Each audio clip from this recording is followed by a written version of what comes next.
ওই এক পিসাবের বক্তব্য শুনলাম, পরশু উনি বক্তব্য দিচ্ছে যে মাজারে যে গাঁজা খায় এটার পক্ষে উনি যুক্তি দিচ্ছে। কি যুক্তি জানেন? যে এটা আপনাদের কুমিল্লার প্রোডাক্ট। মাশাআল্লাহ, বুঝছেন? যাক, এদিকে না, এদিকে না, ওইদিকে। যে সে বলছে যে গাঁজা এটা তো আল্লাহ সৃষ্টি করেছেন। হ্যাঁ, গাঁজার গাছ যেহেতু আল্লাহ সৃষ্টি করেছেন, এটা তো মানুষ তৈরি করে নাই, সুতরাং এটা যেহেতু আল্লাহ সৃষ্টি করেছেন, এটা 4 কত পয়েন্ট আপনি খাইতে পারবেন। 4 কত পয়েন্ট। এর পাল্টা প্রশ্ন করা দরকার যে গোবর সৃষ্টি করেছেন কে? গোবর কে বানাইছেন? মানুষ। তাহলে এক কাজ করেন, গাঁজার গাছ যেহেতু আল্লাহ, তোমার দাবি মতো আল্লাহ সৃষ্টি করেছেন, ঠিক আছে, এজন্য তুমি 4.2 পয়েন্ট গাঁজা খেতে চাচ্ছ। 4.2 পয়েন্ট না, তুমি 1.1 পয়েন্ট একটু মানুষের পায়খানা খাও তো। তুমি 1.3 পয়েন্ট একটু গোবর খাও তো। তুমি 1.4 পয়েন্ট একটু পেশাব খাও তো। পেশাব কি মানুষ সৃষ্টি করছে? 1 গ্লাস খাওয়া মাত্র, বেশি খাওয়া লাগবে না। এদের মাথায় কি পরিমাণ গোবর ঢুকছে আপনি চিন্তা করেন। ফ্যাসিস্ট আওয়ামী লীগ, এদের জুলুমের মাত্রা মানুষের উপর কি পরিমাণ পৌঁছে গেছিল। এখন যুবক যারা আছেন, আগে ফেসবুক একটা স্ট্যাটাস লিখলে আপনি চিন্তা করতেন যে ধরে ফেলতে পারে আমার। হ্যাঁ, একটা কমেন্ট করার আগে আপনি চিন্তা করতেন যে হয়তো আমি বিপদে পড়তে পারি। এই যে আপনি নিঃশ্বাস ফেলতে পারছেন, লিখতে পারছেন, আপনি ভয় পাচ্ছেন না যে আমাকে কেউ ধরবে, গ্রেফতার করবে। যেমন আমরা কথা বলার আগে চিন্তা করতাম, লেখার আগে চিন্তা করতাম, কারণ আমরা এমন একটা পরিস্থিতিতে ছিলাম, আমরা কথা বলার আগে, লেখার আগে, একটা কিছু বললেই লিখলেই এনএসআই খবর দিত, এনএসআই, ডিজিএফআই, কত ঝামেলা ছিল। এই যে মানুষ স্বাধীনতা ভোগ করছে, আর মাহফিলের তো ওটা তো আর বললামই না। আমরা ঢাকায় আমাদের জাতীয় উলামা শাখাইমা পরিষদ থেকে যে সেমিনারগুলো করতাম, ওরে সুবহানাল্লাহ, তাদবির মানে প্রথমে আপনি রমনা থানায় যান, ডিএমপিতে যান, আবার মগবাজার যান, অমুক আসবে, কে বক্তব্য দিবে, কি বক্তব্য দিবে, আপনারা কারা, মনে হয় আমাদেরকে এরা চিনে না। ওই দিন প্রোগ্রাম করছি, এটার নাম স্বাধীনতা, কোনো অনুমতি নাই। কিসের অনুমতি? অনুমতি ছাড়া করব। এখন কোনো ওয়াজ মাহফিল করতে পারমিশন যদি কেউ চায়, তাহলে আমাদেরকে খবর দিবেন। কিসের পারমিশন? স্বাধীন দেশে ওয়াজ মাহফিল যেখানে ইচ্ছা হবে, কোনো পারমিশন। ওয়াজ মাহফিলের পারমিশন দিয়েছেন আল্লাহ, সেখানে আবার পারমিশন দেওয়ার কে? হ্যাঁ, আমার খুব লম্বা সময় তো ওয়াজ করতে পারবো না, আমার তাড়া আছে, বুঝছেন। প্রাণ ভরা বলবো ইনশাল্লাহ। তো দেখেন, আমি যে কথাটা তরুণদেরকে বলতে চাচ্ছি, আপনারা দেখেন, এরা মানে আমাদের, আমরা তো বাকশাল আসলে কি, এটা আওয়ামী লীগের আমলে আপনারা কিছুটা বুঝছেন। আপনি কথা বলতে পারবেন না, লিখতে পারবেন না, হাঁটতে পারবেন না, সকালবেলা একবার তাকে সেলুট দিতে হবে, বিকালে একবার তাকে আব্বা ডাকতে হবে, সন্ধ্যা একবার তাকে আব্বা ডাকতে হবে, রাতে একবার তাকে আব্বা ডাকতে হবে। দেশটা তোমার বাপের, এখন তো শেষ, কোথায় এখন? শোনেন, দুনিয়ার নিয়ম হলো, ভালো করে বুঝেন। আরে হাসিনা, ফেরাউন তো দুনিয়া টিকতে পারে নাই। যে ফেরাউন বলেছিল আনা রব্বুকুমুল আলা, আরে কি এর আল্লাহ? ফেরাউন বলেছিল আমি খুদা। আল্লাহ বলেন দাঁড়া। আল্লাহ বাহরে কুলজুমে, লোহিত সাগরে চুবিয়ে মেরেছেন। নমরুদ বলেছিল আমি খুদা, আল্লাহ মশা দিয়ে ধ্বংস করেছেন। শেখ হাসিনা কোথায় কোথায়, যিনি ড্যামকে আর কাউকে পাত্তা দিতেন না, মনে হতো পুরো দেশের মালিক উনি একবার বলেছিলেন বাতি বন্ধ করে দিব, বসে থাকবো। আজকে আপনি কোথায়? দেশে কবর দেওয়ার মতো মাটি আপনি পাবেন না ইনশাআল্লাহ। এখানে একটা কথা বলি, যুবকরা ভালো করে শুনবেন, বিশেষ করে এক কালারের পাঞ্জাবি যারা পড়ছেন, বুঝছেন? হ্যাঁ, এই যে বৈষম্য বিরোধী যে আন্দোলন হয়েছে, এই বৈষম্য বিরোধী আন্দোলনে কোনো নাস্তিককে কখনো দেখেছেন? মুরগি কবিরকে দেখেছেন? আর আসতে বলেন, মুরগি কবির গর্তের ভিতর ছিল। আপনি এই পুরা জুলাই থেকে আগস্ট, যে পুরা 1 মাস, এই যে পুরা 1 মাস আন্দোলন হলো, মুরগি কবিরকে দেখেছেন? জাফর ইকবালকে দেখেছেন? আরো যে কয়েকটা মার্কামারা নাস্তিক আছে, মুনতাসির মামুন, আরো যেগুলো আছে, শাহবাগে ইমরান সরকার, কালামানিক তো কোট খাইছে অলরেডি। হ্যাঁ, বুঝেন নাই? এই আচ্ছা বলেন, এই বৈষম্য বিরোধী আন্দোলনে কোনো নাস্তিক ছিল? জোরে বলেন। কোনো শাহবাগী ছিল? এই যে কুমিল্লায় আপনারা আন্দোলন করলেন, হোমনায় আন্দোলন করলেন, কোনো নাস্তিক ছিল? কোনো রাম ছিল? কোনো বাম ছিল? আরে আন্দোলন করেছে দেশপ্রেমিক মুসলমানরা। শহীদ হয়েছে দেশপ্রেমিক মুসলমানরা, রক্ত দিয়েছে দেশপ্রেমিক মুসলমানরা, আহত হয়েছে দেশপ্রেমিক মুসলমানরা। যেই মুসলমানদের রক্তের উপর আপনার আওয়ামী লীগ পতন হয়েছে, যেই মুসলমানদের রক্তের উপর দাঁড়িয়ে আজকে অন্তর্বর্তীকালীন সরকার ক্ষমতায় এসেছে, ওই সরকার যদি নাস্তিকদেরকে আবার প্রাধান্য দেয়, ওই সরকার যদি শাহবাগীদের আবার প্রাধান্য দেয়, আপনাদের পরিণতি আওয়ামী লীগের মতো হবে।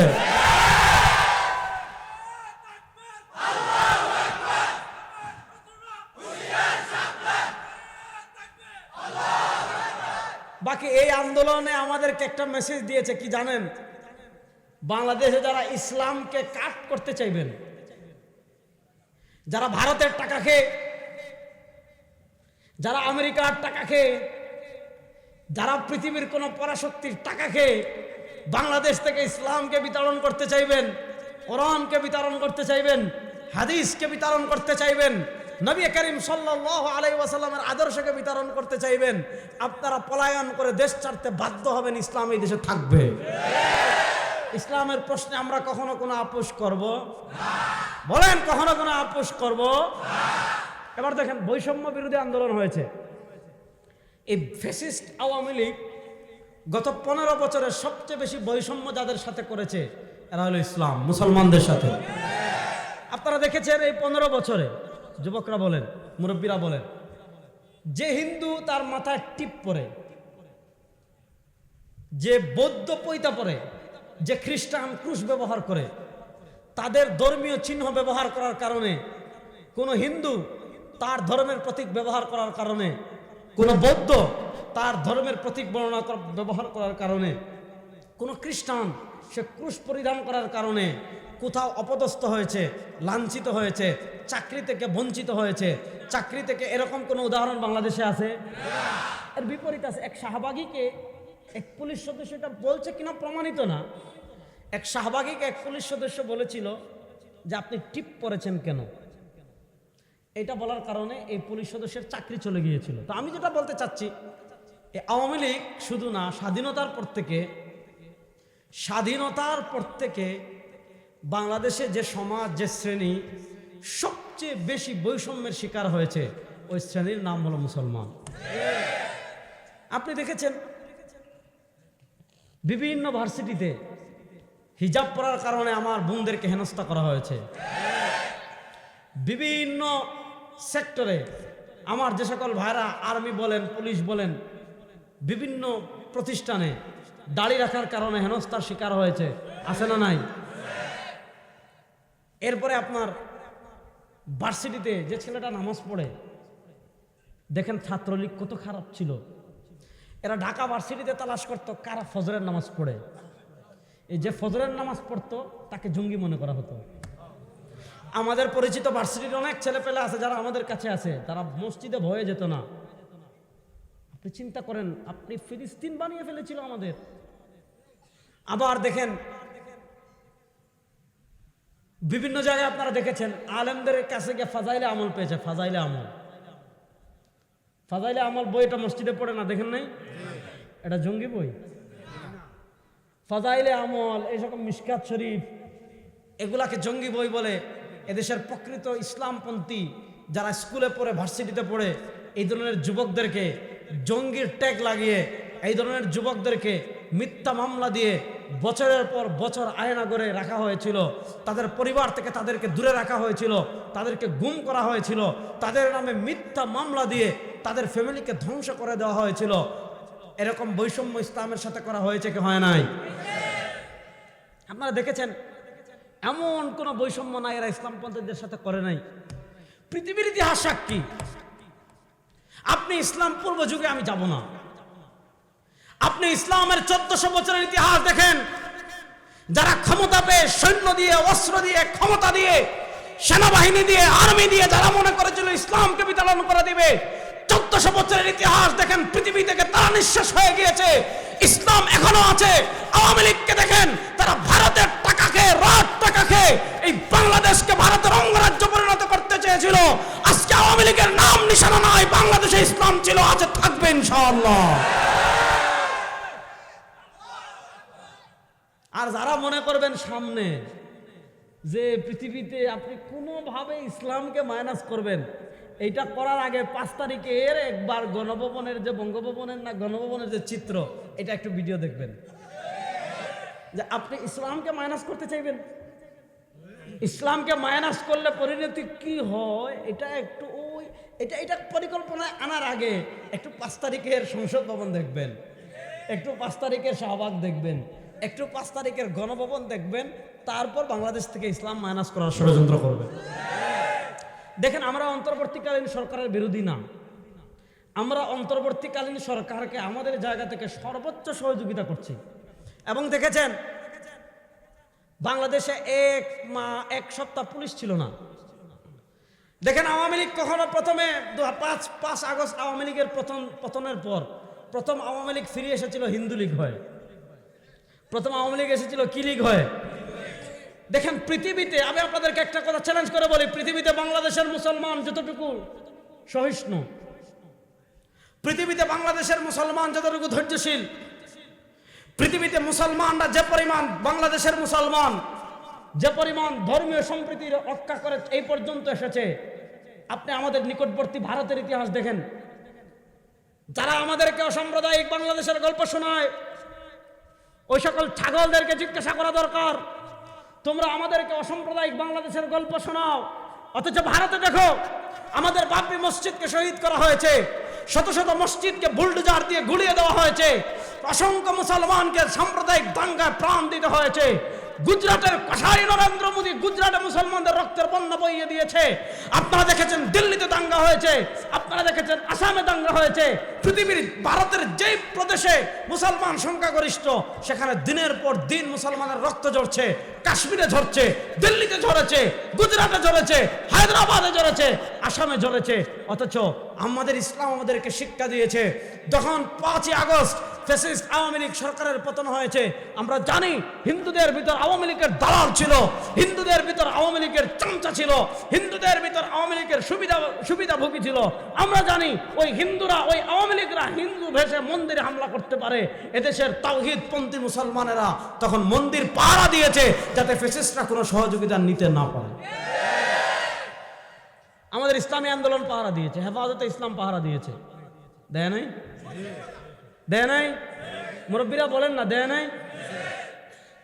শুনেন, একটা কথা আপনাদেরকে পরিষ্কার ভাষায় আমি বলি, এই বৈষম্য বিরোধী আন্দোলন যারা শহীদ হয়েছে, আপনারা যাদেরকে চিনেন, আবু সাইদ, মুগ্ধ, তাহমিদ, কত একটা ছেলে পরশু দেখেছেন যে সে গুলি খাওয়ার পর তার পকেটে একটা মোবাইল পাওয়া গিয়েছে, ছোট মোবাইল, আর ওই মোবাইলের সাথে মানে মোবাইলটা একটা রুমাল দিয়ে মোড়ানো, ওই রুমালটা বের করে দেখা গিয়েছে ওই রুমালে আল্লাহ লেখা। ওই রুমালে কি লেখা? তো এই যে মানে যুবকরা শহীদ হয়েছে, আপনারা দেখেন কেমনে গুলির সামনে। এখন তো চিন্তা করলে আমি অবাক হই যে এই যে মানে আমি তো একদম সম্মুখ যুদ্ধে ছিলাম বলতে পারেন, একদম শায়েখে চরমনায়ের সাথে প্রত্যেক দিনই আমি ছিলাম। তো ওই সময় তো আমরা ওই প্রস্তুতি নিয়েই তো বেরোইছি যে মাইল লাগলে আসি রেডি। এবং আমরা যখন শায়েখে চরমনায় 4 তারিখ, আমরা প্রথম 4 তারিখ 5 তারিখ আমরা যখন কারফিউ ভাঙ্গি, তিনি কিন্তু নামার আগে আমাদেরকে বলেছিলেন এই কথা, যখন নামতেছি মারামারি লাগলে আমি তো রেডি, আমি তো এই এমন না যে আমি দৌড়াবো, ওইভাবে আমরা বলছি শায়েখ ঠিক আছে আমরাও রেডি। এই যে দেখেন মানুষরা, মুসলমানরা এত শ্রম দিয়েছে। আপনি দেখেন পুরা শহীদদের, এই যে হাজারের অধিক মানুষ শহীদ হয়েছে, এদের আপনি লিস্ট পড়ে পড়ে পড়ে পড়ে পড়ে পড়ে তাহকিক করেন, গবেষণা করেন, আপনি একজন শাহবাগী পাবেন না। বলেন, একজন শাহবাগী পাবেন? একজন আপনি নাস্তিক পাবেন? কথা কয় না। আচ্ছা আপনারা বলেন, যুবকরা এ পর্যন্ত আপনারা যাদেরকে চিনেন যে এরা এরা এরা এরা শহীদ হয়েছে, এদের ভিতর একজনও নাস্তিক আছে? কথা কয় না দেখি। এদের ভিতর একজনও নাস্তিক আছে? এদের ভিতর একজনের রাম আছে? এদের ভিতর একজনের বাম আছে? আর মুরগি চূড়া, জাফর ইকবাল, এরা যারা ছিল, এরা তো এই বৈষম্য বিরোধী আন্দোলনের বিরোধী ছিল। আর যেগুলো চামড়া ব্যবসা করে, এগুলো বৈষম্য বিরোধী আন্দোলনের বিরোধী ছিল কয়েকটা, সবাই নাই। কথা করে সবাই না, ভালো করে কয়েকটা কথা বুঝেন। সুতরাং আপনারা বুঝেন, এই আন্দোলন কখনো রামদের ছিল না, এই আন্দোলন কখনো বামদের ছিল না। এই আন্দোলনে জীবন দিয়েছে মুসলমানরা, এই আন্দোলনে আহত হয়েছে মুসলমানরা, এই আন্দোলনে ত্যাগ করেছে মুসলমানরা, এই আন্দোলনের শাহবাগীরা ছিল না, এই আন্দোলনের নাস্তিকরা ছিল না, এই আন্দোলনের রামরা ছিল না, এই আন্দোলনের বামরা ছিল না। সুতরাং এই বৈষম্য বিরোধী আন্দোলনের পর ইসলামের প্রতি, মুসলমানদের প্রতি, এই দেশপ্রেমিক মুসলমানদের প্রতি বাংলাদেশে আমরা আর কোনো বৈষম্য দেখতে চাই না। বাংলাদেশে আমরা আর কোনো বৈষম্য দেখতে চাই। কিন্তু আমরা অত্যন্ত দুঃখের সাথে কয়েকটা বিষয় বলছি। এই আওয়ামী লীগের দালালরা এখন অনেক জায়গায় আছে, এরা খোলস পাল্টাচ্ছে, কিন্তু খোলস পাল্টাচ্ছে যে এরা আগে ছিল আওয়ামী লীগের সুবিধাভোগী, এখন অন্তর্বর্তীকালীন সরকারের ঘাড়ে সওয়ার হয়ে তারা এমন কিছু কাজ করছে যে কাজগুলো মূলত এই বৈষম্য বিরোধী আন্দোলন যারা শহীদ হয়েছে তাদের রক্তের সাথে গাদ্দারি করার নামান্তর। যেমন আমি কয়েকটা উদাহরণ দিই, আপনারা বিরক্ত হচ্ছেন না তো? বৃষ্টি আসলে আসুক, ভিজতে রাজি আছেন তো? বুঝেন, আমার উপরটা খুলে ফেলবো ইনশাল্লাহ, আমিও ভিজবো, ঠিক আছে তো ইনশাল্লাহ? কয়েকটা কথা ভালো করে বুঝেন। দেখেন, আওয়ামী লীগ আমাদের সবচেয়ে বড় ক্ষতি কোনটা করেছে? আমরা জানি যে অনেককে গুম করেছে, খুন করেছে, হত্যা করেছে, এটা তো আপন জায়গায় ঠিক। কিন্তু আওয়ামী লীগ সবচেয়ে মারাত্মক যে কাজটা করেছে, এরা আমাদের একটা প্রজন্মকে পঙ্গু বানানোর ষড়যন্ত্র করেছে। পঙ্গু বানানো মানে কি? স্কুল, কলেজ, ভার্সিটি, আলিয়া মাদ্রাসা, এই এদের সিলেবাসকে এমনভাবে ধ্বংস করেছে। এই আলিয়া মাদ্রাসা, স্কুল, কলেজ, এগুলোর শিক্ষা সিলেবাসে ইসলাম বিরোধী এত জিনিসকে ঢুকিয়ে দিয়েছে যে ইসলাম বিরোধী, এই যে একটাকে বলে স্লো পয়জন, বুঝেন না? অর্থাৎ এমন বিষ ছোটবেলা থেকে ঢুকিয়ে দিয়েছে যে এই বিষ যারা হজম করবে ছোট থেকে, এরা বড় হয়ে নাম থাকবে আব্দুল্লাহ, এরা বড় হয়ে নাম থাকবে আব্দুর রহমান, এরা বড় হয়ে নাম থাকবে আব্দুল সালাম, এরা বড় হয়ে নাম থাকবে শাহরিয়ার, এরা বড় হয়ে নাম থাকবে জাফর, কিন্তু এরা সব চিন্তাগত দিক থেকে নাস্তিক হয়ে যাবে। আপনারা দেখেন, আমাদের শিক্ষা সিলেবাস নিয়ে আমরা আন্দোলন করেছি, লম্বা আন্দোলন হয়েছে। আমাদের আসিফ মাহতাব স্যার বই ছিঁড়ে ফেলেছিল, মনে আছেনি? এরপরে এটা বই ছেড়ার কারণে আমাদের ব্রাক আসিফ মাহতাব স্যারকে তাদের অব্যাহতি দিয়েছিল। এই ব্রাক ছিল আওয়ামী লীগের খাস দালাল, চামচা। আর এই ব্রাকের লোকজন আজকে অন্তর্বর্তীকালীন সরকারের চান্স পাচ্ছে। আপনি এই দুঃখ কাকে বলবেন? ব্রাক আওয়ামী লীগের খাস চামচা ছিল। হ্যাঁ, এটাই বলতে চাচ্ছি আমি, আসতেছি। দেখেন, একটা জিনিস ভালো করে বুঝেন, শিক্ষা সিলেবাস দিয়ে আন্দোলন হলো, আপনারা জানেন এরা ট্রান্সজেন্ডার ঢুকিয়ে দিছিল শিক্ষা সিলেবাসে। ট্রান্সজেন্ডারকে আমাদের দেশের মানুষ, প্রবল আন্দোলন হলো, ট্রান্সজেন্ডার বাদ দেওয়া হলো। কিন্তু আমরা কি দেখছি? যেই ট্রান্সজেন্ডারকে মুসলমানরা আন্দোলন করে বিদায় দিল, অন্তর্বর্তীকালীন সরকারের গাড়ে সওয়ার হয়ে কিছু শাহবাগী, কিছু নাস্তিক, কিছু ফ্যাসিস্ট আওয়ামী লীগের দালাল আবার এই বাংলাদেশের ট্রান্সজেন্ডারকে প্রতিষ্ঠা করার ষড়যন্ত্র করছে। এখন আপনারা বলেন, এই যে আপনাদের ছেলেরা আন্দোলন করলো, রক্ত দিল, বৈষম্য বিরোধী আন্দোলন করলো, ওই বৈষম্য বিরোধী আন্দোলনের উপর সওয়ার হয়ে কেউ যদি আবার ট্রান্সজেন্ডারকে প্রতিষ্ঠা করতে চায়, যুবকরা মানবেন? জোরে বলেন। মুরব্বীরা মানবেন? সবাই মানবেন? হাত তুলে বলেন, কেউ মানবেন? আমরা মানি, আমরা মানি, আমরা মানি। এখন দেখেন কি ঘটনা ঘটাইছে, কি জানেন? আওয়ামী লীগ যে কাজটা করেছে ভালো করে বুঝেন। 2012-তে তারা কবির চৌধুরীকে শিক্ষা কমিশনার প্রধান করে শিক্ষা কমিশন গঠন করেছে। এটাকে বলে কবির চৌধুরী কমিশন। এই কবির চৌধুরী কমিশন দিয়ে তারা ধীরে ধীরে ধীরে ধীরে ধীরে ধীরে পুরা শিক্ষা ব্যবস্থাকে 12টা বাজাই দিচ্ছে। হিন্দুয়ানি সংস্কৃতিকে প্রমোট করা হয়েছে, আলিয়া মাদ্রাসার বইয়ে নাচ গান প্রমোট করা হয়েছে, আলিয়া মাদ্রাসার স্বাস্থ্য সুরক্ষা বইয়ে ডুল, তবলা, গিটার, হারমোনিয়াম, কেমনে নাচবেন, নাচার সময় হাত কোথায় যাবে, কোমর কোথায় যাবে, পা কোথায় যাবে, চক্ষু কোথায় যাবে, পা কতটুকু তুলবেন, কত স্কেলে কোমর দুলাবেন, এগুলা মাদ্রাসা বইয়ে, মাদ্রাসা শিক্ষার বইয়ে কি করা হয়েছিল? যোগ করা হয়েছিল। আমি আলিয়া মাদ্রাসার শিক্ষকদেরকে বলবো, আওয়ামী লীগের আমলে নানা কারণে আপনারা প্রতিবাদ করেন নাই, উচিত ছিল প্রতিবাদ করা। আমরা আলিয়া মাদ্রাসায় পড়িও নাই, আমরা আলিয়া মাদ্রাসায় পড়াইও না, আমরা আলিয়া মাদ্রাসার মাধ্যমে সরকারের সুবিধা ভুগিও না।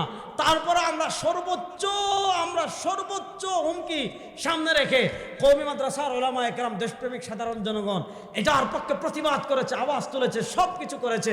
এখন ফ্যাসিস্ট আওয়ামী লীগ নাই, এখন ভারতের আওয়ামী লীগ, দালাল, ভারতের দালাল আওয়ামী লীগ এই দেশের ক্ষমতায় নাই। এই স্বাধীন দেশে আমি আলিয়া মাদ্রাসার শিক্ষকদেরকে অনুরোধ করব, এখন আপনারা আর ঘরে বসে থাকবেন না, এখন আর আপনারা চুপ থাকবেন না, আপনারা এই আওয়াজ তুলেন। ইসলাম বিরোধী, কোরআন সুন্নাহ বিরোধী, মুসলমানদের আকীদা বিরোধী কোন শিক্ষা ব্যবস্থা, কোন শিক্ষা সিলেবাস এই স্বাধীন বাংলাদেশে মুসলমানদের রক্তে যে ফ্যাসিস্ট আওয়ামী লীগের পতন হয়েছে, ওই স্বাধীন বাংলাদেশে ভারতের হিন্দুত্ববাদী কোন শিক্ষা সিলেবাস আর চলতে দেওয়া হবে না, আর চলতে দেওয়া হবে। এখন আপনারা ঘরে বসে থাকবেন না।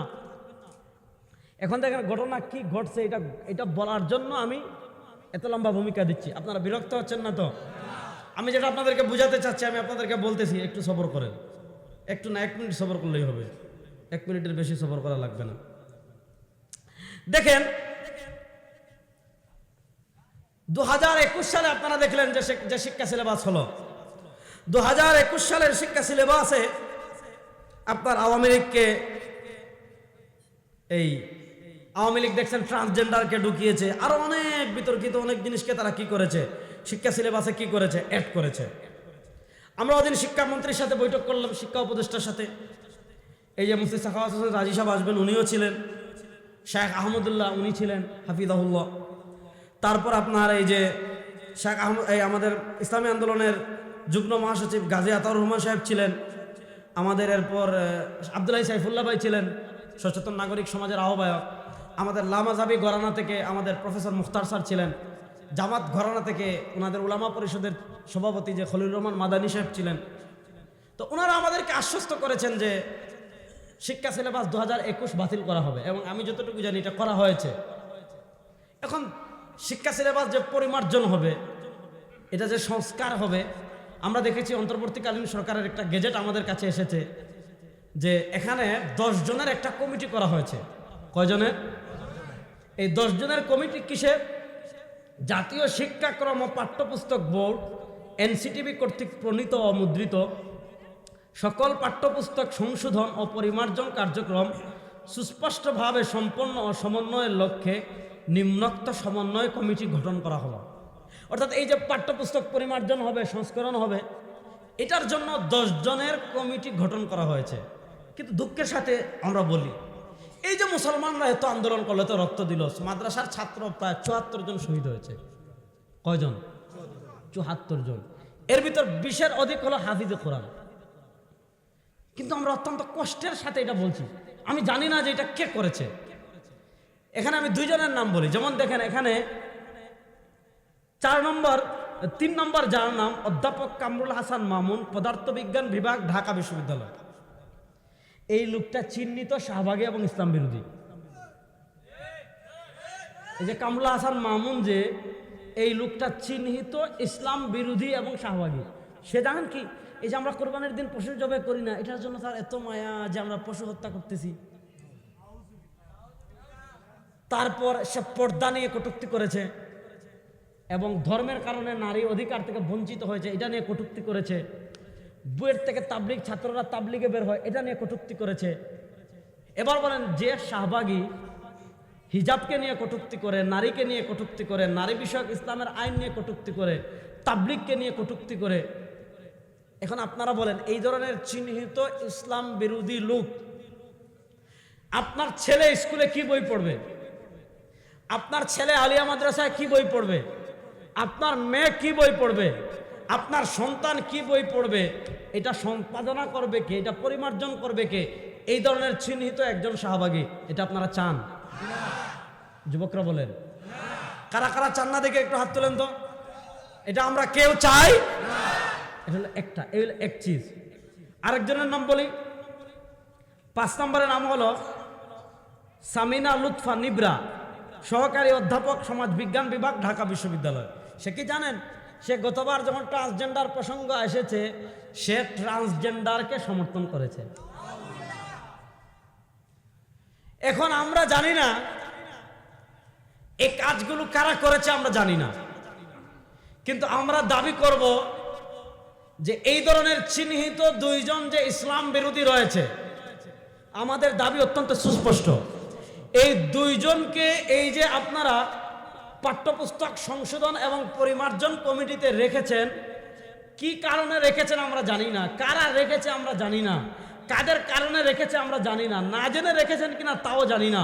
কিন্তু সারা বাংলাদেশের আপামর যত মুসলমান আছে তাদের প্রাণের দাবি হলো এই দুইজনকে এই কমিটি থেকে বাদ দিতে হবে। এই দুইজনকে এই কমিটি থেকে বাদ দিতে, এই দাবির সাথে আপনারা একমত আছেন না নাই? হাত তুলে বলেন একমত আছেন না নাই? এবং দ্বিতীয় দাবি হলো এই দুইজনকে শুধু বাদ দিলেই হবে না, এই আন্দোলনে আলেমদের অবদান আছে না নাই? বড় আস্ত কইলেন, বলেন নাই আন্দোলনে, বলেন প্রধান অতিথি আপনি বলেন আলেমদের অবদান আছে না নাই? মুরব্বী এখন কথা কম, আলেমদের অবদান আছে না নাই? এই যুবকরা তোমরা বলো, কেউ তো মাদ্রাসায় পড়ো নাই, পড়ছো? আচ্ছা আপনারা বলেন আলেমদের অবদান আছে না নাই?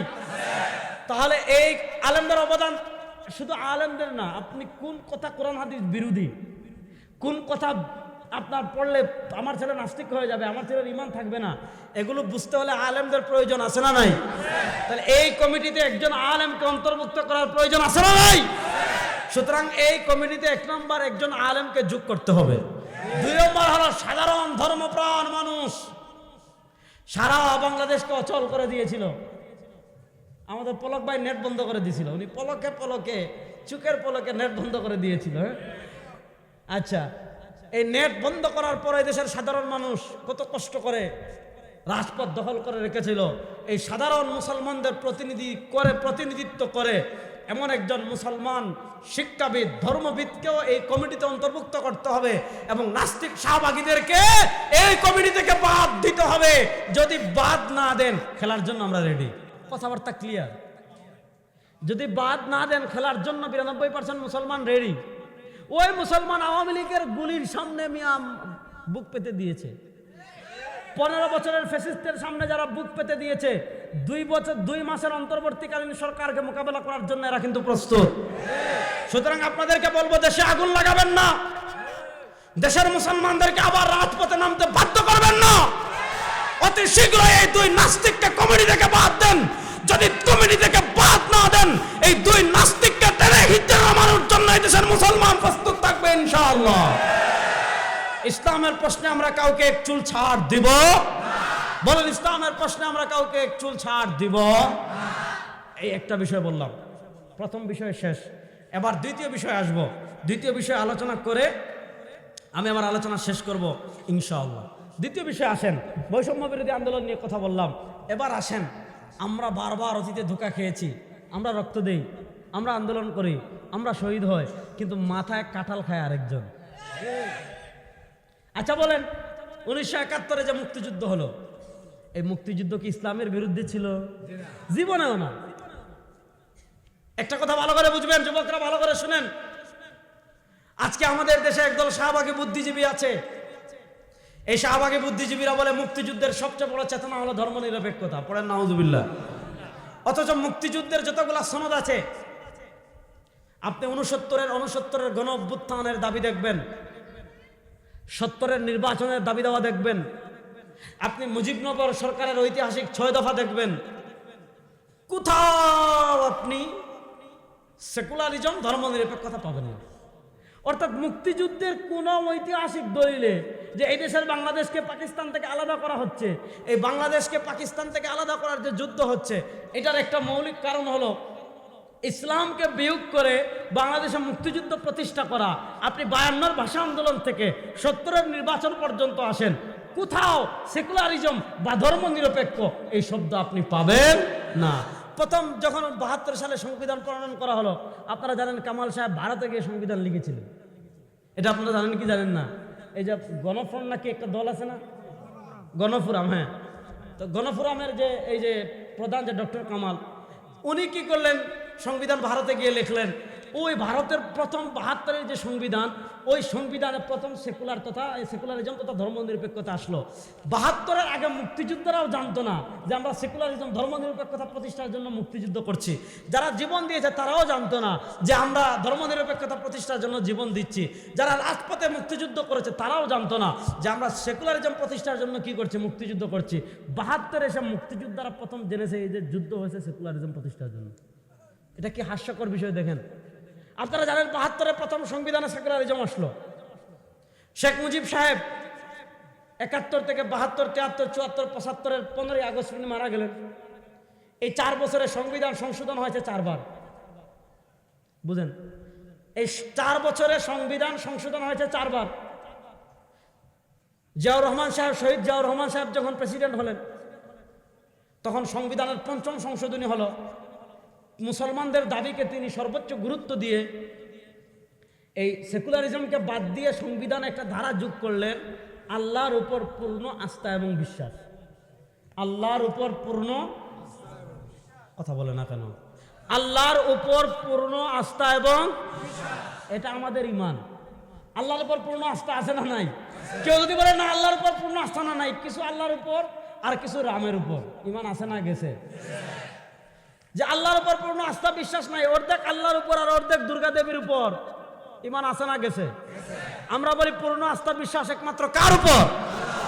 একটু আল্লাহর উপর জোরে বলেন না। পূর্ণ আস্থা বিশ্বাস একমাত্র কার উপর? এই 19 সংবিধানের 5ম সংশোধনী থেকে, যুবকরা ভালো করে নোট করবেন, সংবিধানের 5ম সংশোধনী থেকে 2008 সালে আওয়ামী লীগ ক্ষমতায় আসার আগ পর্যন্ত সংবিধানের একটা ধারা ছিল আল্লাহর উপর পূর্ণ আস্থা এবং বিশ্বাস। মধ্যখানে 1996 থেকে 2001 পর্যন্ত আওয়ামী লীগ ক্ষমতায় ছিল, তখন তারাও কিন্তু এটা পাল্টায় নাই। তখনও কিন্তু কি সংবিধানে আল্লাহর উপর পূর্ণ আস্থা এবং বিশ্বাস ছিল। 2008 সালে আওয়ামী লীগ ক্ষমতায় আসলো।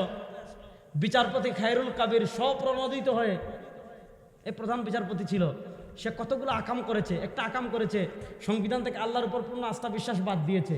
আরেকটা আকাম করেছে তত্ত্বাবধায়ক সরকারের এই যে আইন, এটা সে বাদ দিয়ে এই কখনো রাতের ভোট, কখনো আপনার নিজের ভোট, কখনো আপনার বিনা ভোট, এগুলা সবার পিছনে দায়ী। তাহলে যে প্রধান বিচারপতি নিজে স্বপ্রণোদিত হয়ে আল্লাহর উপর পূর্ণ আস্থা এবং বিশ্বাসকে বাতিল করেছে, তাকেও বিচারের সম্মুখে দাঁড় করতে হবে। দেন প্রশ্ন আমার কাছে দেন, আমার কাছে দেন, আমার কাছে দেন, আমার কাছে দেন, দেন, আমি সব প্রশ্নের উত্তর দিব, কোনো সমস্যা নেই ভাই। আচ্ছা, আজকে ইসলামের আজাদ মাসলা মাসাইল তো বহু শুনছেন, এগুলা শুনেন। মাসলা মাসাইল বহু, গত বছর এখানে মাজার নিয়ে আলোচনা করে যাই নাই, মনে আছেন? আলোচনা তো করেই গেছি, এবার যেটা দরকার এটা শুনেন। আমি যেটা বলতে চাচ্ছি, এরপরে তারা আবার 2008 সালে ক্ষমতায় এসে আল্লাহর উপর পূর্ণ আস্থা এবং বিশ্বাসকে বাদ দিয়ে আবার আমাদের দেশের ধর্মনিরপেক্ষতা সেকুলারিজমকে সংবিধানে আবার নিয়ে এসেছে। আওয়ামী লীগের পতন হয়েছে, ফ্যাসিবাদের পতন হয়েছে। যারা আওয়ামী লীগকে খুশি করার জন্য সামান্য টাকা পয়সার কাছে বিক্রি হয়ে সংবিধান থেকে আল্লাহর উপর পূর্ণ আস্থা এবং বিশ্বাসের ধারাকে বাদ দিয়েছে। বাংলাদেশের 92% মুসলমানের প্রাণের দাবি হলো এই দেশের সংখ্যাগরিষ্ঠ মানুষ যেহেতু মুসলমান, রাষ্ট্রের সংখ্যাগরিষ্ঠ মানুষ বাংলা ভাষায় কথা বলে। এজন্য এদেশের রাষ্ট্রীয় ভাষা কি? আমাদের দেশের সবাইকে বাংলায় বলে। আপনি পাহাড়ে যান, চুং চাং মাং চাং কিছু বুঝবেন না, ঠিক না? আপনার পাহাড়ে যারা উপজাতি থাকে এরা কি বাংলায় কথা বলে না? আমাদের জাফলং, আমার বাড়ি তো সিলেট, আপনারা জানেন। আমার বাড়ি হলো কানাইঘাট, আমাদের পার্শ্ববর্তী থানা হলো জৈন্তাপুর, গোয়েনঘাট। এগুলাতে আপনারা জাফলং, বিছনাকান্দি, এগুলোর নাম শুনেন নাই? ও সারা বাংলাদেশ থেকে মানুষ এগুলো দেখতে যায়, কিন্তু সব হইলো ভারতে। আমার খালি পানি ছাড়া কিচ্ছু নেই। দেখেন এরা কত, দেখেন কত কথা আপনাদেরকে বলবো। আপনারা ইতিহাস জানেন, 47-এ দেশ বিভক্ত হয়েছিল ধর্মকে কেন্দ্র করে। যারা মুসলমান তাদের পাকিস্তান, যারা হিন্দু তাদের হিন্দুস্তান, ঠিক না? এই হিসাবে দেখেন আসাম হওয়ার কথা আমাদের, ত্রিপুরা হওয়ার কথা আমাদের, কলকাতা হওয়ার কথা আমাদের, 7 সিস্টারের অনেকগুলো প্রদেশ আমাদের হওয়ার কথা। কিন্তু ওই যে ব্রিটিশরা যাকে দায়িত্ব দিয়েছে, রেড ক্লিফ মানচিত্র করার দায়িত্ব যাকে দিয়েছিল তার নাম ছিল রেড ক্লিফ। সে দেখেন সব পাহাড় খনিজ সম্পদ ভারতে দিয়ে আমাদেরকে খালি পানি দিছে। জাফলংয়ে গেছেন নি যুবকরা? কারা কারা গেছেন দেখে হাত তুলেন তো। সুবহানাল্লাহ ওয়া বিহামদি। দেখছেন কারবার? বাঙালি কিছু পাক আর না পাক ঘুরাতে, বেকার ঘুরতে এত এক্সপার্ট। আপনি চিন্তা করেন, এখানে হইল কি, এখানে হইল কুমিল্লা হুমনা কোথায় আর জাফলং কোথায়? অর্ধেকের বেশি জাফলং দেখে আসছে। আচ্ছা বলেন, জাফলংয়ের পাহাড় আমাদের না সব ইন্ডিয়ার? আমরা গিয়ে শুধু মানে শুধু পানিটা কি আমাদের? তাহলে এই যে দেখেন বৈষম্য, আমি যেটা বলতে চাচ্ছি, মানে মূল থেকে তারা কি করেছে, মানে এই যে মূল থেকে, মানে এই যে আমরা ঠকানো শুরু 47 থেকেই, নচেত এখানে সব মুসলমান।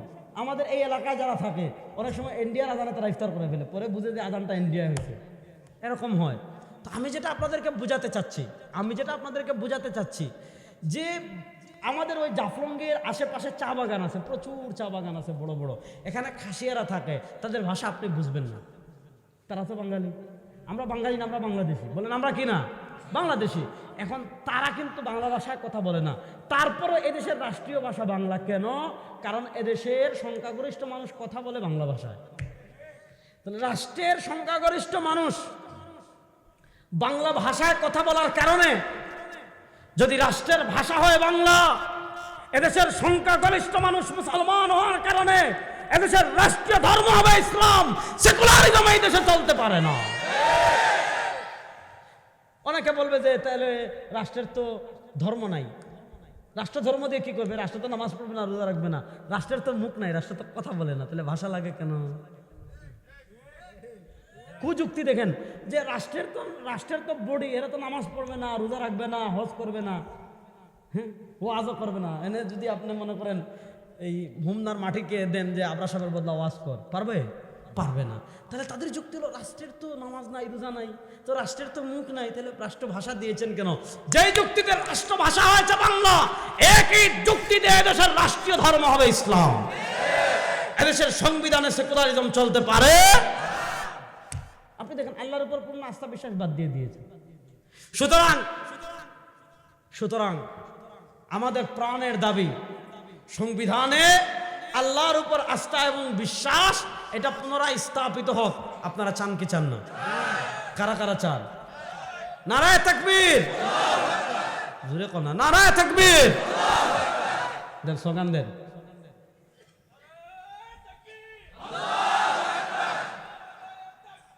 আল্লাহু আকবার।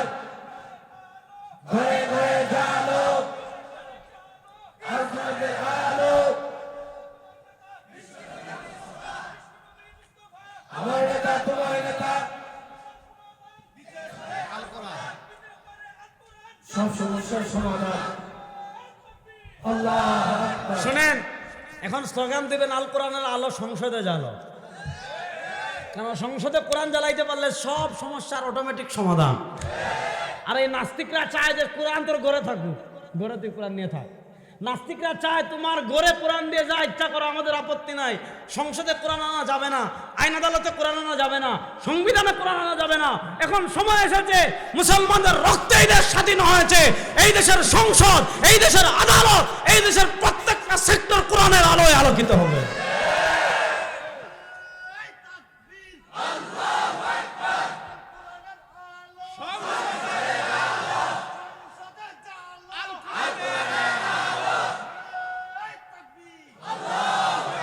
এবার মূল কথায় আসতে শুনেন, মূল কথা বলে আমি শেষ করব, লম্বা সময় দিতে পারবো না, এজন্য দুঃখিত। কথা ভালো করে বুঝেন। আজকে এই আমরা যারা মুসলমান, আমাদের একটা গুরুত্বপূর্ণ দায়িত্ব। আমাদের আরিফ বিন হাবিব সাহেব ইকামতে সলাতের উপর আলোচনা করে গিয়েছেন। আকিমুস সালাহ, নামাজ প্রতিষ্ঠা করা। কোরআনে যেমন আকিমুস সালাহ আছে, কোরআনে তেমন আকিমুদ্দিনও আছে, আছে না নাই? কোরআনে যেমন আকিমুস সালাহ নামাজ প্রতিষ্ঠার কথাও আছে, কোরআনে তেমন আকিমুদ্দিন দিন প্রতিষ্ঠার কথা আছে। দিন প্রতিষ্ঠা অর্থাৎ জীবনের সব সেক্টরে দিন প্রতিষ্ঠা করা, নামাজ প্রতিষ্ঠা করা যেমন ফরজ, মুসলমানের জন্য দিন প্রতিষ্ঠা মেহনত করাও তেমন ফরজ। একটা হলো যে ইসলামী রাষ্ট্র একমাত্র মাকসাদ না। এখানে অনেকে ভুল করে, কি ভুল করে? যে সব ইসলামের মূল বানিয়ে ফেলে রাষ্ট্রকে, আর বাকি সবকে রাষ্ট্রের অধীন বানিয়ে ফেলে। যেমন তারা মূল বলে রাষ্ট্র, স্টেট, এজন্য এরা আকিমুদ্দিনের অর্থই করে ইসলামিক স্টেট প্রতিষ্ঠা। এটা হলো বিকৃতি। আকিমুদ্দিন মানে দিন প্রতিষ্ঠা। এখন আমরা মেহনত করব, এর অর্থ এই নয় যে দিন ইসলামিক স্টেটই মূল, আর নামাজ এটা ট্রেনিং, রোজা এটা ট্রেনিং, হজ এটা ট্রেনিং, জাকাত এটা ট্রেনিং না। নামাজ একটা মৌলিক ইবাদত, রোজা একটা মৌলিক ইবাদত, হজ একটা মৌলিক ইবাদত। ইসলামী রাষ্ট্র হোক অথবা না হোক, রাষ্ট্রীয়ভাবে দিন প্রতিষ্ঠা হোক অথবা না হোক, আমাদের দায়িত্ব হলো মেহনত করা। যদি হয় আলহামদুলিল্লাহ, যদি নাও হয় তারপরে নামাজ মৌলিক ইবাদত, রোজা মৌলিক ইবাদত, হজ মৌলিক ইবাদত, এগুলাতে কোনো কুতাহি করা যাবে না, এগুলো আপন জায়গায় করতে হবে। কিন্তু এবার বলেন, ইকামতের দ্বীনের গুরুত্বপূর্ণ যে দায়িত্ব আল্লাহ আমাদেরকে দিয়েছেন, এটার পিছনে ইসলামিক স্টেট মূল মাকসাদ না। এমন মূল মাকসাদ না যে বাকি সব তাবে, যে নামাজ এটা ট্রেনিং, অনেক এটা বলে যে ইকামতের দ্বীনের অনুবাদই করে ফেলে যে ইসলামিক স্টেট, এগুলো গলত, চরম পর্যায়ের তাহরিফ। কিন্তু প্রশ্ন হলো, রাষ্ট্রের সব সেক্টরে দিন প্রতিষ্ঠা করার প্রয়োজন আছে না নাই? আপনি দেখেন, আমি আপনাদেরকে কয়েকটা কথা বলি। আজকে আমাদের সমাজের অবস্থা দেখেন, মানুষের জীবনের চেয়ে দামি দুনিয়াতে কিছু নাই। মুসলমান বলেন বা যেই বলেন, একজন মানুষের প্রাণের দাম অনেক বেশি। জীবনের দাম আছে না নাই? আপনারা বুঝছি যে আপনার সমাজের আপনি ছাড়েন নাকি? বিরক্ত হয়ে গেছেন? বিরক্ত হলে ছেড়ে দিব ইনশাআল্লাহ। একজন মানুষের জীবনের দামের চেয়ে দামি কিছু আছে? আল্লাহ তাআলা পবিত্র কোরআনে কিছু, মান কাতালা মুমিনাম মুতাআম্মিদান ফাজাযাউ জাহান্নাম খালিদান ফিহা আবাদা। এরকম না যে যদি কেউ কোনো মুসলমানকে ইচ্ছাকৃত হত্যা করে চিরকাল জাহান্নামে থাকবে। এখানে চিরকালের ব্যাখ্যা আছে, সেই আলোচনা আমি যাচ্ছি না। যে কেউ কবিরা গুনাহ করলে চিরকাল জাহান্নামে হবে কিনা, এটা মুতাজিলাদের সাথে আমাদের আকীদাগত ইখতিলাফ আছে, ওইটা আমি যাচ্ছি না। মানুষের জীবনের দাম এত বেশি, নবী করিম সাল্লাল্লাহু আলাইহি ওয়াসাল্লাম হাদিসে বলেন, লাউ আন্না আহলাস সামাই, লাউ আন্না আহলাল আরদি ওয়া আহলাস সামাই ইশতারাকু ফি কাতলি ওয়াহিদিন লা আকাব্বাহুমুল্লাহু নারা জামিআ। পুরো আসমানের সবাই মিলে, জমিনের সবাই মিলে যদি একজন মুসলমানকে হত্যা করে, যদি আসমান জমিনের সবাই মিলে একজন মুসলমানকে হত্যা করে, তাহলে একজন মুসলমানকে হত্যা করার কারণে আল্লাহ সবাইকে জাহান্নামে দিয়ে দিবেন। একজন মুসলমানকে হত্যা করার কারণে আল্লাহ যদি সবাইকে জাহান্নামে দিয়ে দেন, তাহলে বলেন এই মানুষের জীবনের মূল্য ইসলামী শরীয়তে আছে না নাই? আল্লাহ নবী সাল্লাল্লাহু আলাইহি ওয়াসাল্লাম বলেছেন, কুল্লু যামবিন আসাল্লাহু আন ইয়াতুব আসাল্লাহু আন ইয়াগফির। প্রত্যেক গুনাহ আল্লাহ মাফ করে দিবেন, সম্ভাবনা আছে, তওবা ছাড়া। দুটা গুনাহ আল্লাহ মাফ করবেন না, শিরিক আর মান কাতালা মুমিনান মুতাআম্মিদান। কেউ যদি কোনো মুসলমানকে হত্যা করে, এই হত্যা করার গুনাহ আল্লাহ মাফ করেন না। হত্যা করা এত কবিরা গুনাহ, এত মারাত্মক পর্যায়ের গুনাহ, মানুষের জীবনের এত দাম। আজকে দেখেন আমাদের দেশের অবস্থা, দেখেন মানুষের জীবনের কোনো মূল্য আছে? বড় আসতে বলেন, মানুষের জীবনের কোনো মূল্য আছে? আজকে দেখেন সামান্য ক্ষমতার জন্য পাখির মতো গুলি করে মানুষ হত্যা করেছিল। মানুষ তো কুকুরকে ওইভাবে মারে না। আপনি দেখেন কেমনে ঠান্ডা মাথায় হত্যা করে। আপনারা ঢাকা আশুলিয়ায় দেখেছেন, হত্যা করে চিহ্ন যাতে না থাকে লাশ পুড়িয়ে দিছিল, শুধু ক্ষমতায় থাকার জন্য। এখন বলেন, এই রকম আপনি দেখেন আমাদের দেশের পুকুরে লাশ পাবেন, নদী থেকে লাশ ওঠে, সমুদ্র থেকে লাশ ওঠে, পাহাড়ে লাশ পাওয়া যায়, জমিনে লাশ পাওয়া যায়, রোডে লাশ পাওয়া যায়। এমন কোনো দিন নাই যেই দিনে, এখন তো কিছুটা হয়তো কমতেছে আমি জানি না, কিন্তু আপনি বাংলাদেশের সামগ্রিক চিত্র দেখেন, এই 52 বছর আপনি দেখলেন কেউ ক্ষমতার জন্য মানুষ মারে, কেউ জমিনের জন্য মানুষ মারে, কেউ দলের জন্য মানুষ মারে, কেউ নেতৃত্বের জন্য মানুষ মারে, কেউ পদের জন্য মানুষ মারে, কেউ এমপি হওয়ার জন্য মানুষ মারে, কেউ চেয়ারম্যান হওয়ার জন্য মানুষ মারে, কেউ মেয়র হওয়ার জন্য মানুষ মারে, কেউ ব্যবসা করার জন্য মানুষ মারে। টাকার দাম ছিল আমাদের দেশে, পয়সার দাম ছিল, নেতার দাম ছিল, পদের দাম ছিল, চামচাগিরির দাম ছিল, মানুষের জীবনের দাম ছিল না। শুধু আওয়ামী লীগের 17 বছরের রাজনৈতিক কারণে কত মানুষ হত্যা হয়েছে। এরকম হত্যাকাণ্ড আমাদের দেশে আপনি এটা চলুক আপনারা চান? কথা বলেন। এ ধরনের হত্যাকাণ্ড আমাদের দেশে চলুক আপনারা চান? কারা কারা চান না দেখে একটু হাত তুলে দেখেন তো। আপনার জীবন, সন্তানের জীবন নিরাপদ থাকুক, স্বাভাবিক মৃত্যু, এটা আপনারা চান কি চান না? এই জিনিসের সমাধান দিতে পারবে একমাত্র ইসলাম। চ্যালেঞ্জ করে বলতে পারি, সমাধান দিতে পারবে একমাত্র। আপনি দেখেন, আমি সৌদি আরবকে প্রমোট করছি না এখানে, কারণ সৌদি আরবে ইসলাম বিরোধী অনেক কিছু আছে। সিনেমা চালু হচ্ছে, ইসলাম বিরোধী অনেক কৃষ্টি কালচার চালু হচ্ছে। আল্লাহ হারামাইন শরীফাইনকে হেফাজত করুন। আল্লাহ সৌদি আরবকে এমন শাসকের হাতে তুলে দেন যে শাসকের দ্বারা উম্মার স্বার্থ রক্ষা হবে। যারা উম্মার সাথে গাদ্দারি করবে, আল্লাহ এদেরকে হারামাইন শরীফাইনের এলাকা থেকে বিতাড়িত করে দেন। আমি যেটা বলতে চাচ্ছি, পৃথিবীর দুটো রাষ্ট্রের উপমা আমি দিই, আরো অনেক রাষ্ট্র আছে। সদ্য স্বাধীন হওয়া আফগানিস্তান, সদ্য স্বাধীন হওয়া, দেখেন ইসলাম বিচার ব্যবস্থা তিনটা ধারা রেখেছে: হুদুদ, কিসাস, তাজিরাত। হুদুদ, কিসাস, তাজিরাত। আর আমাদের দেশে ব্রিটিশ দুই ধারা দিয়ে গিয়েছে, একটা হলো দেওয়ানি আর হলো ফৌজদারি। এই ব্রিটিশের প্রবর্তিত আইন, ব্রিটিশের প্রবর্তিত বিচার ব্যবস্থার মাধ্যমে আমাদের বাংলাদেশে বিচার বিভাগ পরিচালিত হয়েছে 52 বছর। একটু কথা বুঝবেন, ব্রিটিশের প্রবর্তিত বিচার ব্যবস্থার মাধ্যমে আমাদের দেশের বিচার বিভাগ পরিচালিত হয়েছে 52 বছর।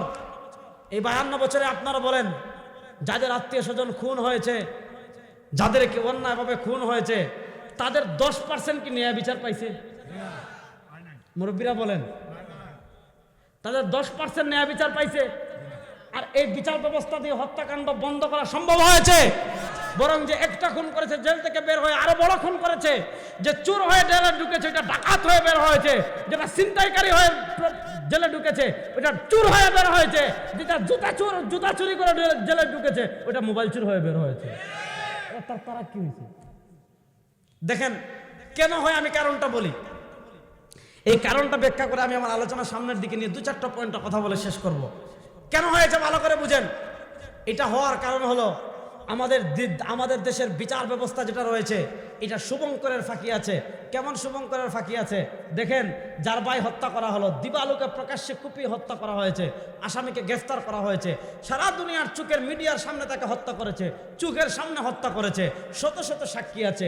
তারপরও বিচার পাইতে হলে আপনাকে 1 নম্বরে আদালতে মামলা করতে হবে, উকিল নিয়োগ দিতে হবে, উকিলকে বারে ঘুষ দিতে হবে, এরপরে সাক্ষী উপস্থিত করার জন্য সাক্ষীদেরকে ভালো মোশন দিতে হবে, উকিল যাতে মামলার কাজ ঠিক মতো করে, উকিলের আশেপাশে যে আছে তাদের যে চামচাগুলো আছে এদেরকে কি দিতে হবে। এবার দেখা যায় একবার ডেট পিছায়, আবার ডেট পিছায়, আবার ডেট পিছায়, আবার ডেট পিছায়। এখন কি করে, কিছুদিন পর রায় পেন্ডিং রাখে, আবার এদেরকে আপিল করার সুযোগ দেয়, আপিল থেকে এখান থেকে যায় ওই কোর্টে, ওই কোর্ট থেকে ওই কোর্টে। এখন দেখা গেল বেচারার ভাই মারা গিয়েছে, একদিক থেকে ভাই মারা গিয়েছে, আবার তার লাইফ পার হয়ে যাচ্ছে, এই কোর্ট থেকে ওই কোর্ট, এই উকিল থেকে ওই উকিল, এর বাড়ি থেকে এর বাড়ি। আর বের হলে পাড়ায় পাড়ায় পাড়ায় পাড়ায় কদমে কদমে কদমে কদমে তার টাকা দেওয়া লাগছে। এখন দেখা গেল একদিক থেকে ভাই মারা গিয়েছে, একদিক থেকে বাপকে হত্যা করা হয়েছে, একদিক থেকে আত্মীয় স্বজনকে হত্যা করা হয়েছে। সে বিচার চাইবে নাকি টাকা দিবে? সে বিচার পাবে নাকি কোর্টে কোর্টে কোর্টে কোর্টে ঘুরবে? এক সময় তার বিরক্তি চলে আসে। আর স্বাভাবিক 1, 2, 3, 4, 5 বছর চলে গেলে তার ভাই মারা গিয়েছে, এটা তার যে দুঃখ, তার যে কষ্ট, এটা আস্তে আস্তে কমে যায়, স্বাভাবিক হয়ে যায়। দেখা যায় সে বিচার ব্যবস্থা প্রলম্বিত হইতে হইতে হইতে হইতে টাকা দিতে দিতে দিতে দিতে তারও বিরক্তি চলে আসে। এক সময় সে আর উকিলের সাথে খবর রাখে না, এক সময় সে আর উকিলের সাথে যোগাযোগ করে না। এবার দেখা গেল ওই উকিল তখন দেখা যায়, অথবা এরা বড় অঙ্কের ঘুষ খেয়ে যে আসামি, এরা খবর না নেওয়ার কারণে তাকে দেখা যায় জামিন দিয়ে দেয়। আচ্ছা আপনারা বলেন অহরহ হচ্ছে কি হচ্ছে না? আর ইসলাম কি বলে? ইন্নান নাফসা বিন নাফস ওয়াল আইনা বিল আইন ওয়াল উযুনা বিল উযুন ওয়াস সিন্না বিস সিন ওয়াল জুরুহা কিসাস। আপনি আরেকজনের মাথা ফাটাইছেন, আপনারা মাথা ফাটানো হবে। আপনি আরেকজনের দাঁত ভাঙছেন, আপনারা দাঁত ভাঙা হবে। আপনি আরেকজনের চেহারা ফাটিয়ে দিয়েছেন, আপনারা চেহারা ফাটিয়ে দেওয়া হবে। আপনি আরেকজনের পা ভেঙে দিয়েছেন, আপনারা পা ভেঙে দেওয়া হবে। আপনি একজনকে হত্যা করেছেন, কোনো আপিল মোশন নাই, হয় তার আত্মীয় স্বজন তারা যদি আপনার দিয়ত গ্রহণ করে সন্তুষ্ট হয় আপনি মুক্তি পাবেন, নচেত আপনাকে হত্যা করা হবে। যেভাবে আপনি তাকে হত্যা করেছেন, আদালত আপনাকে, রাষ্ট্র আপনাকে সেভাবে হত্যা করবে। এভাবে যদি ন্যায় বিচার নিশ্চিত। আপনি সৌদি আরবে দেখেন সারা বছরে 10 জন মানুষ খুন হয় না। খুন হয়? যারা সৌদি আরব থেকে এসেছেন বলেন না একটু, সৌদি আরবে কারা কারা ছিলেন দেখে একটু হাত তুলেন তো। ওরে বাপ রে বাপ, সুবহানাল্লাহ। দেখছেন? আপনিও ছিলেন, এখনো আছেন। আচ্ছা আপনি বলেন, সৌদি আরব আমাদের দেশে এই যে তুচ্ছ ঘটনাকে কেন্দ্র করে, রাজনৈতিক ঘটনাকে, এই যে এত মানুষ খুন, সৌদি আরবে মানুষ খুন হয়, আর খুন হইলে কোনো আপিল মোশন চলে? আপনাকে কেসাসান হত্যা করবে এবং জনসমক্ষে করে। আপনি জিদ্দা ওখানে একটা মসজিদ ছিল, যাদের কেসাস কার্যকর করা হতো, ওই মসজিদে করতো, টিভিতে দেখাইতো যে তুই আরেকজনকে মারবি, তোর পরিণতি এমন হবে। বলেন এরকম যদি কেউ দেখে, আরেকজনকে মারতে আর কখনো যাবে? ওই তো ফেরাউন সাইজ করতে হলে তো কোরআন লাগবে, ফেরাউন সাইজ করতে হলে কোরআন লাগবে, কোরআনের আইন লাগবে কি লাগবে না? এটা আমি একটা উদাহরণ দিলাম, শুনেন। আপনাদেরকে আরেকটা মাসালা আপনি বলে এটার জবাব দিন। আচ্ছা বলেন তো, সুদ খাওয়া হালাল না হারাম? বড় আস্তে কইলেন, সুদ খাওয়া হালাল না হারাম? আচ্ছা বলেন, কোন গ্রামের সবাই যদি সুদ খায়, মাসালা দিন আপনারা, আমি দিব না। কোন গ্রামের সবাই যদি সুদ খায়, এই গ্রামের উপর আল্লাহর খাস রহমত পড়বে। কি পড়বে? গজব পড়বে কি পড়বে না? যারা সুদ খায় এদের এবং সুদ দেয় এদের সাথে না, এদের সাথে আল্লাহ এবং তার রাসূল যুদ্ধ ঘোষণা করেছেন, কোরআনে আছে। যারা সুদ খায়, লাআনাল্লাহ, হ্যাঁ, ইউহারিবুনাল্লাহ ওয়া রাসূলা, তারা আল্লাহ এবং রাসূলের সাথে যুদ্ধ করে। দেখেন, যে সুদ খায় তা লাআনাল্লাহু আকিলার রিবা, যে সুদ খায় তার উপর আল্লাহ লানত, যে সুদ দেয় তার উপর আল্লাহ লানত, যে সুদের সাক্ষী থাকে তার উপর আল্লাহ লানত, যে সুদের সহযোগিতা করে তার উপর আল্লাহ লানত। এবার বলেন, যদি কোনো এলাকার সবাই সুদ খায়, এই এলাকার উপর আল্লাহর খাস রহমত পড়বে নাকি ঠাড়া পড়বে? গজব পড়বে। অথচ দেখেন, আপনি বলবেন যে হুজুর আমাদের দেশে এত ওলি আল্লাহ, এত মাজার, এত উরুস, এত পীর। আপনাদের কুমিল্লায় তো ঘরে ঘরে পীর, এমন কিছু জায়গা আছে। কুমিল্লায় এক বাবা দেখলাম, উনি বিড়ি বাবা। আজকে আমি আসার পথে নাঙ্গলকোট থেকে আমার কাছে ফোন আসছে যে আগামীকাল ওখানে একজন আছেন বদনাশা। কিসা?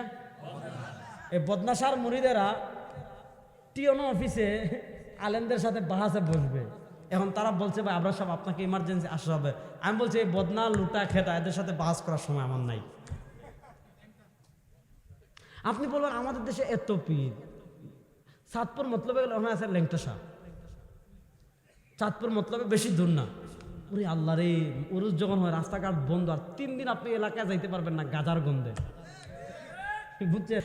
ওই এক পিসাবের বক্তব্য শুনলাম, পরশু উনি বক্তব্য দিচ্ছে যে মাজারে যে গাঁজা খায় এটার পক্ষে উনি যুক্তি দিচ্ছে। কি যুক্তি জানেন? যে এটা আপনাদের কুমিল্লার প্রোডাক্ট। মাশাআল্লাহ, বুঝছেন? যাক, এদিকে না, এদিকে না, ওইদিকে। যে সে বলছে যে গাঁজা এটা তো আল্লাহ সৃষ্টি করেছেন।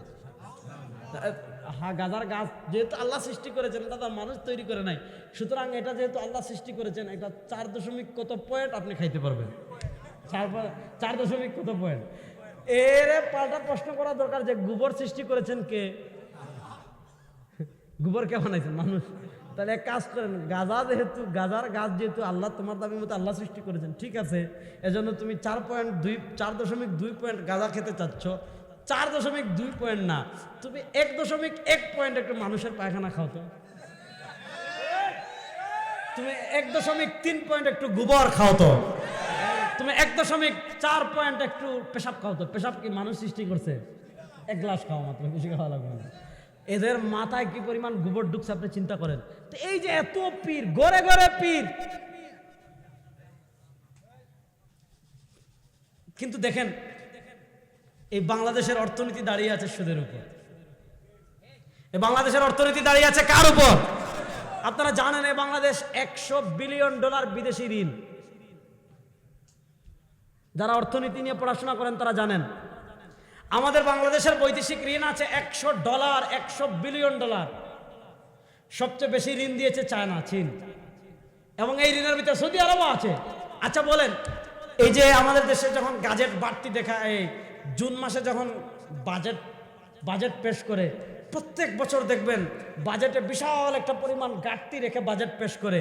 ওই বাজেটের ঘাটতি লুটপাট যাতে পকেট ভরে করতে পারে, এজন্য বাজেটে প্রত্যেক বছর ঘাটতি দেখায়। আর ওই ঘাটতিটা পূর্ণ করার জন্য চীন থেকে ঋণ আনে, আমেরিকা থেকে ঋণ আনে, বিভিন্ন রাষ্ট্র থেকে ঋণ আনে।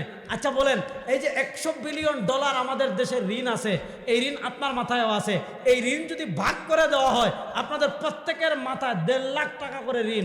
আপনি উন্নয়নের গল্প শুনেছেন, আপনি দেশ সিঙ্গাপুর হওয়ার গল্প শুনেছেন, আপনি ওইটার গল্প শুনেছেন, ওইটার গল্প শুনেছেন, কিন্তু দেশ যে $100 বিলিয়ন ঋণ এটা তো আপনি শুনেন নাই। আচ্ছা বলেন, এই যে আমাদের দেশে $100 বিলিয়ন বৈদেশিক ঋণ আছে, এটা সুদ সহ না সুদ ছাড়া? এবার বলেন, যে রাষ্ট্রের অর্থনৈতিক ভিত্তি হলো সুদের উপর, যে রাষ্ট্রের অর্থনীতি টিকে আছে সুদের উপর, এই রাষ্ট্রের উপর আল্লাহর রহমত পড়বে না গজব পড়বে? এখন আপনি বলতে পারেন যে হুজুর, বর্তমান পৃথিবীতে পুঁজিবাদী অর্থনীতি চলে, এই পুঁজিবাদী অর্থনীতির কারণে বিশ্ব ব্যাংক সারা পৃথিবীর অর্থনীতি নিয়ন্ত্রণ করার কারণে আপনার সুদ ছাড়া অর্থনীতি পরিচালনা করা সম্ভব না। আমরা বলি না, সুদ ভিত্তিক অর্থনীতি ছাড়া সুদ মুক্ত অর্থনীতি পরিচালনা করা সম্ভব। এটার প্রমাণ হলো আফগানিস্তান।